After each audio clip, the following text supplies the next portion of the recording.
Une maladie considérée comme l'une des plus redoutables de l'histoire est la variole, qui a été complètement éradiquée grâce à la vaccination, une maladie qui a coûté des millions de vies. Mais ce que très peu savent et qui, lorsqu'ils l'apprennent, les effraie, c'est que la variole ne touche pas seulement les êtres humains. Il en existe actuellement une forme qui affecte les oiseaux, pouvant être modérée à grave. La variole aviaire est causée par un virus appelé Variola avium, de la famille des avipoxvirus, mesurant 200 nanomètres et contenant de l'ADN. Bien que les virus de la famille des poxvirus affectent l'homme, la même famille à laquelle appartenait la variole humaine, ce sous-groupe n'infecte pas les êtres humains. On en connaît de multiples souches classées selon leur pathologie et leur symptomatologie. La voie de transmission est due à un vecteur, le moustique, qui transfère le virus d'un oiseau malade à un autre par sa piqûre en consommant du sang. Par sa salive, il acquiert et inocule le virus. La piqûre a lieu dans les régions où il y a peu ou pas de plumes, c'est-à-dire près des yeux, de la crête, des pattes, du bec et parfois près du bréchet, ce qui chez les mammifères correspond au sternum. On estime que 60 familles d'oiseaux peuvent la contracter, les plus communs étant les poules de basse-cour, qu'elles soient destinées à la production d'œufs ou de viande, les dindes et les pigeons, aussi bien sauvages que de compétition. Les oiseaux marins comme les mouettes, les canards et les pélicans en sont aussi victimes. Les oiseaux de proie et les perruches sont rarement affectés, mais peuvent la contracter selon la souche. Les oiseaux les plus sensibles sont les canaris.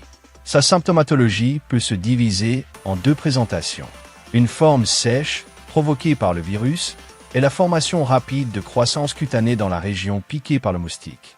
Ces croissances étirent tellement la peau qu'elle se rompt et forme une croûte. Lorsque cela se produit près des yeux, l'endroit le plus dangereux, ils peuvent perdre le globe oculaire. De plus, les oiseaux ont tendance à être très agressifs envers leurs congénères malades, les piquerant surtout là où il y a une plaie qui saigne. Les oiseaux voient la couleur rouge et ce fluide les incite à picorer de façon incontrôlable au point de pouvoir causer la mort du malade, ce qui est la situation la plus dangereuse de la symptomatologie sèche, ou bien les plaies s'infectent par des maladies secondaires comme des infections bactériennes ou fongiques. Mais la forme humide est la plus dangereuse, aussi appelée diphtérique, c'est-à-dire que les mêmes lésions apparaissant sur la peau se présentent sur les muqueuses respiratoires et dans l'ésophage, obstruant les voies respiratoires, empêchant l'alimentation et provoquant une asphyxie. Elle cause une mortalité de 50% des oiseaux qui la développent. Cependant, les oiseaux ayant une mortalité de 100% sont les canaris, car toute souche provoque chez eux une présentation diphtérique. Le diagnostic repose donc essentiellement sur les croissances observées et la période de l'année, car les moustiques voient leur population augmenter pendant les saisons des pluies, et en hiver, leur population est très faible ou nulle. La variole aviaire est distribuée mondialement, à l'exception des territoires très froids, des montagnes et des pôles. Mais pour confirmer le diagnostic, on peut faire réaliser des tests sérologiques ou un isolement viral, bien que ceci soit très coûteux, surtout pour un diagnostic dans une production avicole. On ne peut pas administrer de médicaments contre le virus, donc on traite les infections bactériennes. Pour les lésions, il est important d'appliquer des antiseptiques colorés afin de masquer les lésions et d'éviter les agressions par les autres oiseaux. Pour la présentation diphtérique, il faut les nourrir et les abreuver manuellement en comptant sur l'action du système immunitaire.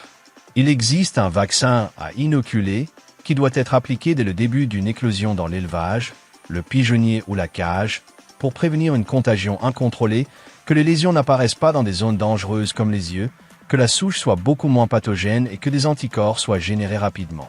L'application se fait généralement sur le haut des pattes. En dehors de cela, il est nécessaire d'installer des moustiquaires, d'éviter les eaux stagnantes, d'éliminer les acariens et de tuer les moustiques pour prévenir une contagion incontrôlée. Avoir un protocole facilite la prise en charge de tous les oiseaux. Une maladie qui cause des pertes de productivité dans les installations avicoles, affectant de nombreux animaux domestiques et sauvages, et un exemple actuel de ce qu'était la variole chez l'être humain, voilà la variole aviaire. J'espère que cette vidéo vous a plu. Si c'est le cas, mettez un like et partagez-la pour faire connaître cette chaîne à plus de gens. Je vous laisse mes réseaux sociaux pour rester en contact, et c'est aussi par ce biais que je ferai les annonces pertinentes concernant la chaîne. Si vous êtes nouveau, je vous invite à vous abonner et n'oubliez pas de laisser un commentaire ou une question qui vous serait venue. Merci beaucoup d'avoir regardé cette vidéo. À bientôt.